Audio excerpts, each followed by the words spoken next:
नमस्कार, सत श्री अकाल, राम राम सा, खम्माणी वणक्कम प्रणाम। आप सभी का ऑल्ट नीट मीडिया में फिर से स्वागत है। इतनी बड़ी गुड न्यूज़ आई तो मुझे लगा कि दिन क्या और रात क्या फटाफट अपने ऑल्ट नीट मीडिया फैमिली मेंबर्स के साथ शेयर करती हूँ। कराची को घेर कर बैठी हुई थी इंडियन नेवी। बस ऐसे जा रहे थे, आ रहे थे, जा रहे थे, आ रहे थे। They were having a fun time actually में। हाँ, तीनों फोर्सेस के बीच में एक बड़ा वादा कि भई हमने इस बार इसकी वाट लगानी है पाकिस्तान की। तो जहाँ बीएसएफ या फिर मैं बोलूँगी आर्म फोर्सेस ने किया, एयरफोर्स ने किया, तो थोड़ा-सा ना नेवी वालों की वो रह गई है, पर सुनने में तो यही आ रहा है कि ऑपरेशन सिंदूर में lead will be taken by the Indian navy. ये पहले से करार है कि भई इस बार हमें मज़ा चखाना है। जब हम नेवी की बात करते हैं तो हमें याद आते हैं बड़े-बड़े ships, submarines and things like that. हमारा एक पर्टिकुलर सेक्शन है जहाँ पर बहुत बड़े बूस्ट की बात चल रही है and it is related to our exports. These ships are of couple of are out of two category, oil and non-oil. Non-oil में कार्गो जाता है ज़्यादातर, obviously as the name reflects, and oil वाले में ऑयल आता और जाता है। अभी रिसेंटली मोदी गवर्नमेंट ने अनाउंस किया था कि वो खुद की शिप्स की कंपनीज बनाएंगे जिसमें वो ऑयल खुद लेकर आए। आई थिंक 5000 शिप्स के बनने की बात चल रही थी, so that they don't have to pay rental or they don't have to pay extra for the for hiring these kind of ships. इसी सिलसिले में एक और बड़ी डेवलपमेंट आई है जो चाइना को पसंद नहीं आ रही है, क्योंकि China is the biggest owner of fleets. अगर मैं बात करूं शिप्स की, क्योंकि उनका मेन काम तो उनका एक्सपोर्ट्स का ही है।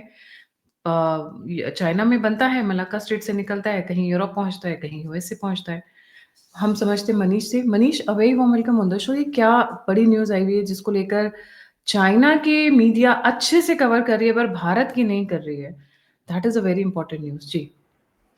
Thank you Gayatri ji. आपके सभी दर्शकों को भी मेरा प्रणाम। आपने बहुत अच्छा टॉपिक पिक किया है। भारत ऐसा देश जो कि सोचिए तीन तरफ से वो पानी से घिरा हुआ है। हमारा 90% ट्रेड जो है वो शिप्स के थ्रू, वाटरवेज के थ्रू होता है। एंड हमारा नेवी का अगर कैपेबिलिटी देखें, जैसे आपने कहा कि कराची को उन्होंने ऐसा घेर के रखा था कि पाकिस्तान अपना दूसरा फ्रंट ओपन करने का सोच नहीं सका ऑपरेशन सिंदूर में, और हम उनके एयरबेस तबाह करते गए। इतने तबाह कर दिए जितने हमने क्लेम भी नहीं किए, वो खुद अभी सबूत दे रहे हैं। तो जनरली हम जब भी शिप्स का इंडिया में बात करते हैं तो एक हमारा माइंडसेट होता है, हम नेवी के बारे में बात करते हैं। डेफिनेटली डिफेंस के लिए काफी इंपॉर्टेंट है, और हमारा बड़ा बड़ा जो शिप्स जो कि यहाँ पे बने हैं या हम दूसरे देशों से खरीदे बनाए हैं, वो कोचिंग शिपयार्ड लिमिटेड के पास।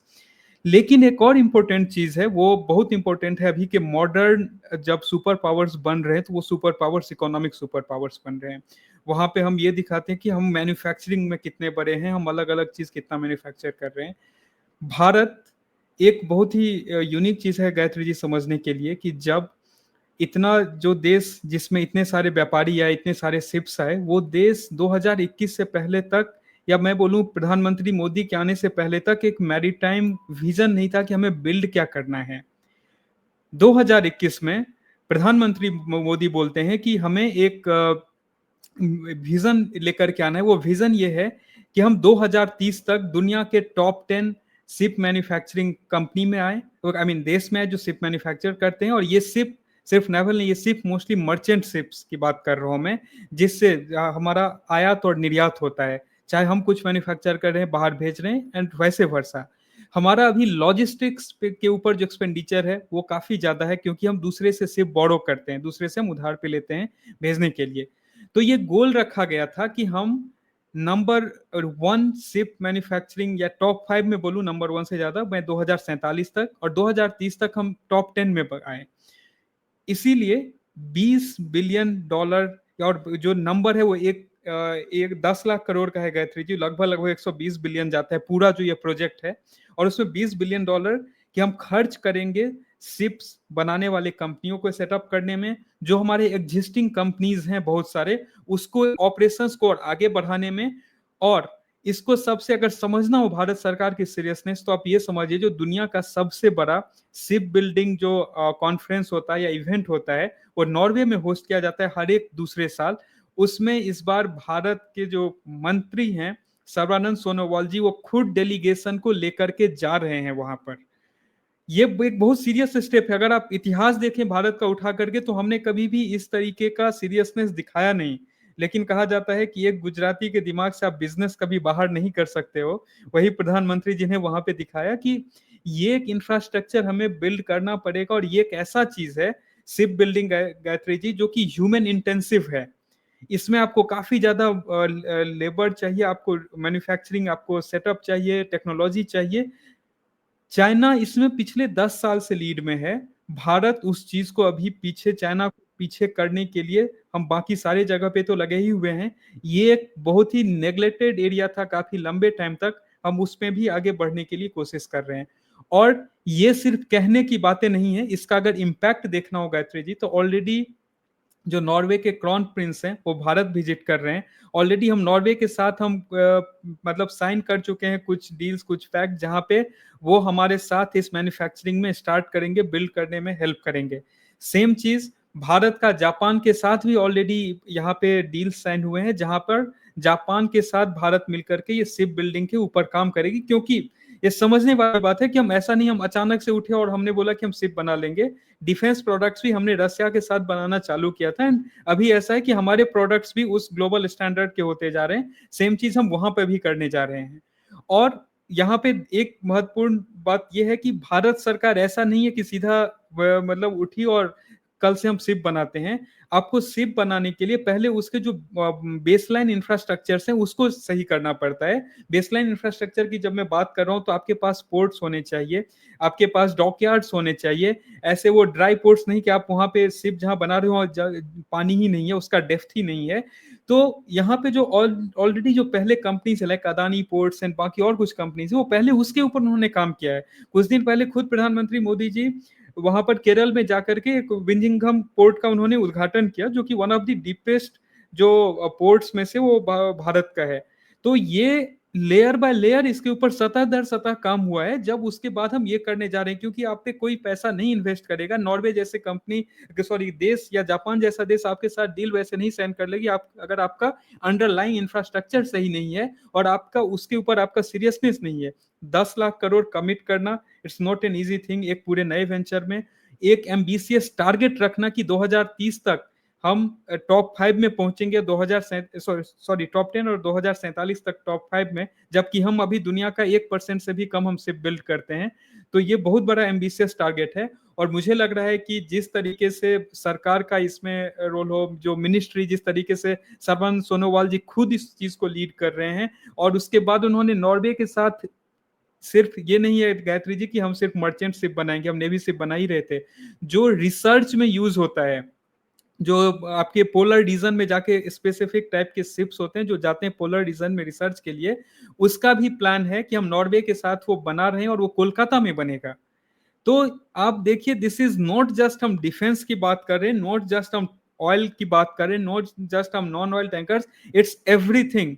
क्योंकि जो लीड करेगा वो हर एक चीज में करेगा। और यहाँ पे सरकार का सीरियसनेस, और ये सिर्फ इतना ही नहीं है कि बिजनेस जनरेट और इन्वेस्टर्स के लिए ही सिर्फ ल्यूक्रेटिव नहीं है गायत्री जी, जॉब मार्केट, क्योंकि शिप बिल्डिंग एक ह्यूमन इंटेंसिव एक यूनिट है, जहां पे आपको टेक्नोलॉजी भी चाहिए प्लस ह्यूमन भी चाहिए, हर एक तरह के जॉब इसमें। तो कम से कम 10 लाख करोड़ से आप समझिए यहाँ पे मिलियन, मतलब 10 लाख से ऊपर जॉब भी यहाँ पे क्रिएट होंगे, और मे बी वो नंबर आगे भी जा सकता है। अभी ये इनिशियल एस्टिमेशन है। जी गायत्री जी। बहुत ही बड़ा बूस्ट प्रोडक्शन देने जा रहे हैं। एजेंडा क्या है, टारगेट क्या है इनका, मेन एजेंडा क्या है? चाइना को टक्कर देना है, चाइना को आउटग्रो करना है, या अपनी एक्सपोर्ट्स को बढ़ाना, या ऑल ऑफ देम? लाइक होता है ना वो एमसीक्यूज आते हैं, मल्टीपल चॉइस क्वेश्चंस, 1 2 3, बिल्कुल और या ऑल। जी। बिल्कुल, इसमें अगर मैं बोलूं तो ये तीन जो महत्वपूर्ण चीज है, जब हम भारत के पर्टिकुलरली मैरीटाइम की हम बात करते हैं। एक है आपका इंडियन ओशन, जहां पर आप चाइना से compete कर रहे हैं मिलिट्री वाइज भी, सोवरेनिटी के लिए भी। दूसरा है कि जब हम ये देखते हैं, हम 20 ट्रिलियन डॉलर का हम इकोनॉमी, या 25 ट्रिलियन डॉलर की इकोनॉमी की जब हम बात करते हैं, तो वहां पे हमारा एक्सपोर्ट्स भी बहुत ज्यादा इंपॉर्टेंट होता है। अब आप एक्सपोर्ट आप चाइना के पहाड़ों के थ्रू करेंगे नहीं, पाकिस्तान होते हुए करेंगे नहीं, एयर एक्सपोर्ट होता नहीं। एक्सपोर्ट जब भी होता है तो सी रूट से होता है। और इंडिया का सबसे एडवांटेजियस पोजीशन, हमें इतिहास से ये सीखना पड़ेगा कि भारत को ब्रिटेन ने कॉलोनियल स्टेट बनाया क्यों। क्योंकि यहाँ पे हमारे पास इतना बड़ा मैरीटाइम बाउंड्री था कि उनको यहाँ से आसानी से, हम बोलते हैं भारत उन्होंने लूट लिया। क्यों लूट लिया? क्योंकि ईज ऑफ लूटना काफी ज्यादा था। सी का हमारे पास इतना बड़ा मैरीटाइम बॉर्डर है गायत्री जी कि वहां से उनके लिए बिजनेस करना सबसे इजी था। भारत सोने की चिड़िया सिर्फ इसलिए नहीं है कि हमारे पास रिसोर्स है, उस रिसोर्स को पूरे दुनिया में पहुंचाने का हमारे पास सबसे बड़ा माध्यम जो है वो सबसे एबंडेंटली अवेलेबल है। तो जब हम इस चीज का बात कर रहे हैं कि हम इसमें लीड करेंगे, तो हमारे लीड करने के लिए बहुत इंपॉर्टेंट है कि हमारा एक्सपोर्ट सेल्फ डिपेंडेंट हो। ऐसा नहीं हो कि हमें बाहर के कंपनीज या बाहर के देश पे डिपेंड होना पड़ेगा कि आप जहाज भेजिए फिर हम अपना जो सामान मैन्युफैक्चर कर रहे हैं उसको हम भेज सकें। तो ये चाहे डिफेंस के लिए, चाहे वो हमारा इकोनॉमिक ऑफेंस में बोलूंगा ऑफेंसिव पोस्चर की we are the ones dominating this, ये इंडियन ओशन में भीड़ होना चाहिए इंडियन शिप्स का उसके लिए। या फिर थर्ड जो कि जैसे ही हम इतने बड़े एक्सपोर्ट को सपोर्ट करेंगे तो वो इंटरनली वो कितना बड़ा वो इन्वेस्टमेंट लेकर के आएगा, जॉब क्रिएशन होगा, और एक इंडिया का ओवरऑल जो इकोनॉमिक पोस्चर हम बोल रहे हैं 20-25 ट्रिलियन, उस 20-25 ट्रिलियन के कुछ ट्रिलियंस इस चीज से भी जनरेट होंगे। तो ये हर तरीके से हमारे लिए इंपॉर्टेंट है, काफी स्ट्रेटजिक है। सबसे इसमें इंपॉर्टेंट बात है कि जो आज तक इस चीज को पिछले जितनी भी सरकारें थी वो संभव चाहे जो भी रीजन हो इग्नोर हुआ। Prime minister Narendra Modi was the first is the first PM who took it so seriously कि इसको उन्होंने 120 बिलियन डॉलर का कमिटमेंट दिया, एक सीधा सीधा टारगेट दिया। उनका हमेशा कहा जाता है कि वो टारगेट के साथ काम करते हैं। और जब चाइना या बाकी जापान जो भी इसमें लीड कर रहे हैं, वो जब एक एजिंग पॉपुलेशन को अगले आने वाले डिकेड में फेस करेंगे, India will be at the right place to not just manufacture ship to be used for India का एक्सपोर्ट के लिए, बट टू आल्सो सेल दो शिप, लीज दो शिप्स टू द कंट्रीज जो कि अभी इस मार्केट को डोमिनेट कर रहे हैं। अब देखिए एयरबस सिर्फ फ्रांस नहीं यूज कर रहा है या बोइंग को सिर्फ यूएस नहीं यूज कर रहा है, इसको वो बाकी कंट्री के भी जो एयरलाइंस हैं उनके लिए भी प्राइमरी मतलब जो एयर बसेस हैं या जो फ्लाइट्स हैं वहीं से आ रहे हैं। अगर इंडिया मैन्युफैक्चर कर पाता है, क्वालिटी प्रोडक्ट प्रोड्यूस कर पाता है at may be 1/5 1/2 of the cost जो ब्रिटिश और बाकी कंट्रीज अभी कर रहे हैं, India will be the destination not just for, जैसे हम कार और हमारे कार्स बाहर जाते हैं, हमारे मोटर पार्ट्स बाहर जाते हैं, शिप्स के लिए भी इंडिया होगा डेस्टिनेशन गायत्री जी।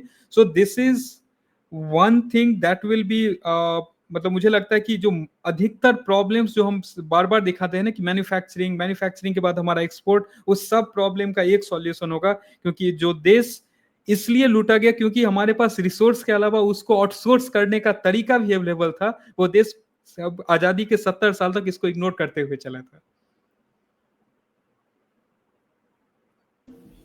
मतलब हमारा एक बहुत बड़ा बॉटलनेक था शिपिंग, हमारी शिप्स नहीं थी हमारे पास उस लेवल की, नहीं तो हम पुराने जमाने में भी हम ही शिपिंग करते, हम ही अपने एक्सपोर्ट्स ज्यादा करते rather than people coming and searching and यहाँ से लेकर जाते, वो अपनी शिप्स लाते, अपना सामान हमारा सामान डालकर ले जा रहे थे क्योंकि हमारे पास अपनी शिपिंग फ्लीट्स नहीं थी। सो आई थिंक उस बहुत बड़े बॉटल नेक को अभी ये जो कवर अप करने जा रहे हैं। और आपने एक लाइन बोली जो मुझे बहुत अच्छी लगी मनीष जी, इंडियन ओशन में अब सिर्फ भारतीय जहाज चलेंगे। That is something very very ambitious and very very nice. China के जहाज वैसे भी हमें बड़े तंग कर रहे हैं, आते हैं स्पाइंग के लिए, आते हैं परेशान करने के लिए, कभी आते हैं कि कुछ डंप करने के लिए। We have seen how they are using the Indian ocean as dumping ground also. So अगर इंडियन ओशन में इस तरीके की स्ट्रैटेजी हो जाती कि इंडियन ओशन में अब भारतीय जहाज ज्यादा चलेंगे, so it will be the biggest win that we can have. बिल्कुल, आप देखिए गायत्री जी कितना एम्बिशियस, क्योंकि प्राइम मिनिस्टर मोदी का हमेशा काम करने का उनका प्रोसेस जो होता है, कहा जाता है बहुत बार कि वो सीईओ जैसे कंपनी को रन करते हैं कि सबका केपीआई है, तुम ये परफॉर्म करो तभी माना जाएगा you have work. Simple target, next 10 year 1000 merchant ships will be built in India. एक देश जो 1% से कम जहाज बनाता है, ये बहुत ही एम्बिशियस टारगेट है। और अगर उस चीज को, क्योंकि जब भी वो जनरली टारगेट सेट करते हैं जो उनके मिनिस्टर्स हैं, इट्स नॉट लाइक कि टारगेट सेट करके छोड़ दिया बोलने के लिए, उसका उन्हें एक मंथली रिपोर्ट देना होता है। तो वहां पर उस चीज को अचीव करने के लिए दैट्स वाई आप देखेंगे कि वहां पे मिनिस्टर्स भी जो हैं वो भी ऑलरेडी उस चीज को काफी ग्राउंड लेवल पे मॉनिटर कर रहे होते हैं, ग्राउंड लेवल पे उसके रिपोर्ट्स ले रहे होते हैं, क्या हो रहा है, उसके प्लान्स क्या हैं। एंड इसीलिए जो सर्बानंद सोनोवाल जी इस बार खुद उस डेलीगेशन को लीड कर रहे हैं, वर्ल्ड के सबसे बड़े शिपिंग इवेंट जो शिप मतलब बिल्डिंग के अराउंड जो कॉन्फ्रेंस बोले या इवेंट बोले, वो हर एक अल्टरनेट ईयर होता है। और एफडीआईज ऑलरेडी यहाँ पे इस चीज के लिए आने चालू हो चुके हैं। नॉर्वे और जापान जैसे जो लीडिंग शिप बिल्डिंग कंपनीज है वो है। और सिर्फ गायत्री जी, सिर्फ हम इंडियन ओशन को डोमिनेट नहीं करेंगे। अभी जो पोलर रीजन्स में जो रिसर्च होते हैं उसको यूएस और यूरोपियन कंट्रीज लीड करती है, और चाइना का भी उसमें इंटरवेंशन आया है। भारत का गोल वहां तक है, इसलिए हम ऑलरेडी कोलकाता को चूज किया है नॉर्वे के साथ पोलर रिसर्च शिप बिल्ड करने के लिए। It's a highly ambitious project, high बहुत इंपॉर्टेंट है। और जब हम बोलते हैं कि विकसित भारत 2047, ये पॉसिबल नहीं होगा, ये मुमकिन नहीं होगा अनटिल अनलेस हम अपने 75-80% जो हमारा लैंड मास जो कि वाटर को एक्सपोज है, वाटर बॉडीज को, अगर हम उसको डोमिनेट नहीं करते हैं। यस, भारतीय महासागर तभी कहा जाता है ना, the only country to have an ocean on its name is Bharat. अगर हम उस पे उस चीज को हम कैपिटलाइज नहीं करते, हम उस चीज की सिग्निफिकेंस को नहीं समझते हैं, तो फिर कोई और तो उस चीज को हथिया ही लेगा। तभी इंडियन ओशन में, अच्छा इसका एक जियोपॉलिटिकल एंगल भी है मनीष जी। इंडियन ओशन की तरफ अभी सबकी आंखें हैं। रशिया एक म्यांमार में एक पोर्ट बनाने की कोशिश कर रहे हैं, राइट? यूएस उसी एरिया में घुसने की कोशिश कर रहा है, चाइना उसी एरिया में घुसने की कोशिश कर रहा है। मलक्का डिलाइमा के बारे में सभी को पता है। तो इंडियन ओशन में सबकी निगाहें हैं। तो अगर हमने अपनी, चाहे वो शिपिंग हो, चाहे वो ऑयल टैंकर्स हो, नॉन ऑयल शिप्स हो या नॉन ऑयल शिप्स हो, या हमारे नेवी हो, अगर हमने इन चीज़ों को सुदृढ़ नहीं किया, हमने इन चीज़ों को सशक्त नहीं किया, तो ये जो वॉर है, जो अभी मिडल ईस्ट का है या फिर रशिया यूक्रेन का है, ये बहुत जल्दी भारत की तरफ, भारतीय महासागर की तरफ शिफ्ट हो जाएगा। And it's not, those days are not long. तभी शायद वो इतनी एम्बिशियसली इतने सारे प्रोजेक्ट तैयार कर रहे हैं, क्योंकि जब सिर्फ सिर्फ शिप्स नहीं जाएंगी ना, शिप्स के साथ सिक्योरिटी चलती है। In the sense, not obviously the fleets, but ships का मतलब भारत का शिप है, ये भारत लोग के लोग जा रहे हैं, भारत का सामान जा रहा है। So there is a Bharat attached with दो शिप्स। और उनको छूने का मतलब या वहां पर टैंपर करने का मतलब होता है कि आप भारतीय सरकार से पंगा ले रहे हैं।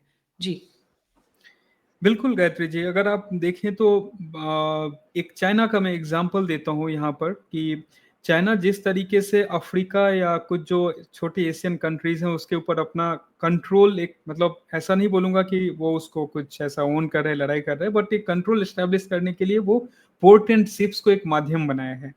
भारत ऐसा चाइना जैसा साम्यवादी सोच या विस्तारवादी सोच रखने वाला देश नहीं है।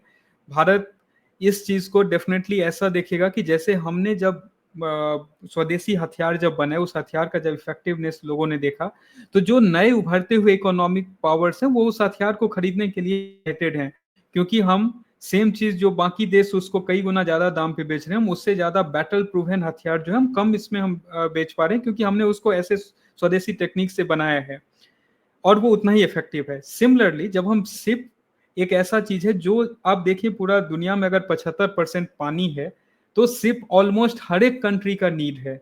लेकिन क्या सब अफोर्ड कर पाएंगे? जो नए इकोनॉमीज हैं जो अभी उभर रहे हैं, यूएस के बड़े कंपनी से खरीद पाना या ब्रिटिश सिप खरीद पाना या जापान में जो महंगे सिप्स हैं, नहीं, उनके लिए अभी एक ही ऑप्शन है, वो है चाइना। तो भारत अगर इस चीज को डोमिनेट करता है, तो भारत इस चीज को, गायत्री जी, कम से कम यहाँ पर ये मल्टी बिलियन डॉलर सिर्फ सिर्फ सेलिंग का बिजनेस होगा। आप एक्सपोर्ट और ये छोड़ दीजिए। और ये इसमें एक फैक्टर और है जिसकी तरफ हम ध्यान नहीं दे रहे हैं। चाइना हैज बिकम ये जो सप्लाई चेन वाला, जो लॉजिस्टिक्स वाला जो है, चाइना उस चीज को मसल फ्लेक्स करता है। हमारे यहाँ कुछ हो गया, आपने हमसे पंगा लिया, तो हम आपको ये, जैसे हमारे साथ क्या था कोरोना के टाइम पे, हम आपको ये मटेरियल नहीं देंगे, मेडिसिन बनाने का मटेरियल नहीं देंगे। आपके साथ कुछ हो गया तो अब हम ये नहीं देंगे। अभी वो यूएस के साथ भी यही गेम खेल रहे हैं। They are holding back to lot of products which are very critical for day to day life of the Americans. क्योंकि अभी डोनाल्ड ट्रंप के साथ वॉर चल रहा है, टैरिफ वॉर चल रहा है, तो उन्होंने होल्ड करना शुरू कर दिया है। तो जो सप्लाई चेन, अगर क्या बात करते हैं स्मूथ सप्लाई चेन के लिए, लॉजिस्टिक्स की जरूरत होती है, शिप्स की जरूरत होती है। जैसे बहुत सारा सामान आपका रोड से जाता है, तो रोड होंगी तो जाएगा ना, व्हीकल्स होंगे, लॉरीज होंगी, कंटेनर्स होंगे, जो रोड वाले कंटेनर्स होते हैं, तो जाएगा ना, उसी के अंदर सामान जाता है। तो वो चीज को वो पहले से ही सॉल्व करने हैं, तो the Bharat is going to be a breaker of the supply chain muscle might that China has, in short. और उसी की तैयारी की जा रही है। जी बिल्कुल, आपने बहुत ही सही चीज कहा गायत्री जी, कि जब भारत अपने आप को प्रोजेक्ट, चाइना और भारत के एक प्रोजेक्शन में एक डिफरेंस है। चाइना का जब भी प्रोजेक्शन होता है तो इट थ्रेटन्स द वर्ल्ड की वो अपने एक सर्टेन वे में उसका काम करने का तरीका है, वो आपको ब्लैकमेल करेगा, मोनोपोली दिखाएगा। भारत हमेशा हमारा जो हमारा फाउंडिंग प्रिंसिपल है, जब मैं भारत की बात करता हूँ वो इंडिया नहीं जो ब्रिटिश ने बनाया, जो हमारा इनहेरेंटली जो नेचर है वो ये है वसुधैव कुटुंबकम। अगर हमारे पास कुछ अवेलेबल होगा, कभी कहीं कुछ किसी जगह पे इमरजेंसी आएगी, कहीं कुछ नीड है, तो हम उस चीज को एक पॉजिटिव वे में प्रेजेंट करते हैं। किसी को हम जब हथियार बेचते भी हैं तो हम इसलिए नहीं कि यह हथियार मैं तुम्हें दे दिया और कल जाके कोड नहीं दूंगा चलाने के लिए। तो वो अगर उस चीज को हम अगर इसमें भी लेकर के आएंगे, तो जो देश अभी चाइना पे डिपेंडेंट है, जो उनसे शिप्स ले रहा है एक्सपोर्ट इंपोर्ट के लिए, और चाइना उन्हें ब्लैकमेल करता है बेट उसको अपने एक्सपेंशन पॉलिसी या जिसके लिए भी, वहां पे कैसे हमने एयर आईफोन वाले में चाइना को हम पीछा करना चालू कर चुके हैं ऑलरेडी, मैन्युफैक्चरिंग शिफ्ट होने की बात चल रही है। ये धीरे धीरे एक शिफ्ट आएगा only when we show our capability. Government अपना इंटरेस्ट, अपना एम्बिशन जब उसको दिखाएगा, और मुझे लगता है उसके लिए एक बहुत बड़ा ये स्टेप है जो पहले प्राइम मिनिस्टर मोदी ने, उन्होंने एक मिशन सेट किया और उस मिशन को मिनिस्ट्री लेकर के चल रही है, और उसके ऑलरेडी इम्पैक्ट्स दिखने चालू हो चुके हैं, जिसमें नंबर्स, ऐसा नहीं कि वेग कुछ भी बोल दिया गया, नंबर्स दिया गया है, टारगेट्स हैं, उस टारगेट के अचीव करने का प्लान है। अगर प्लान किसी को देखना, मैं बोल देता हूं कि भारत ने पिछले 5 से 6 साल में जो पोर्ट्स बनाए हैं, जिसको लेकर अपोजिशन अलग अलग चीजें हैं, कभी फेवरेटिज्म, कभी कुछ भी बोलते रही हो, लेकिन जो कंपनी जो स्पोर्ट्स को बनाई है, उस पोर्ट का स्ट्रेटेजिक महत्व आप समझ के देखिए। हमने सिर्फ भारत में नहीं, भारत के अलावा हमने श्रीलंका में भी भारतीय कंपनी ने पोर्ट बनाया है, अफ्रीकन कंट्रीज में भी जाके बनाया है हमने, इसराइल के पास भी हमने पोर्ट बनाया है, ईरान में भी हमने पोर्ट बनाया है। तो उसका स्ट्रेटेजिक सिग्निफिकेंस है। अब उस पोर्ट को जरूरत है कि हम इंडियन शिप्स के साथ उस पोर्ट को भरें। हमारा इंडियन ओशन नाम है, इंडियन ओशन है, तो इंडियन शिप्स भी उसमें दिखने चाहिए, और मुझे लग रहा है भारत का अगला कदम उसी की ओर है। जी, thank you so much Manish ji for joining. जाने से पहले सभी व्यूअर्स से रिक्वेस्ट है, please don't forget to like, subscribe and share the alternate media. अगर आप कंट्रीब्यूट करना चाहते हैं तो यूपीआई और नंबर स्क्रीन के ऊपर है। आप फीडबैक देना चाहते हैं तो सभी के सभी लिंक्स डिस्क्रिप्शन बॉक्स में। Don't forget to follow Manish on deep down analysis Twitter ID, और बहुत अच्छा लिखते हैं, बहुत अच्छी अच्छी थ्रेड्स वहाँ पे पोस्ट करते रहते हैं। इसी के साथ जय हिंद, जय श्री राम, हर हर महादेव।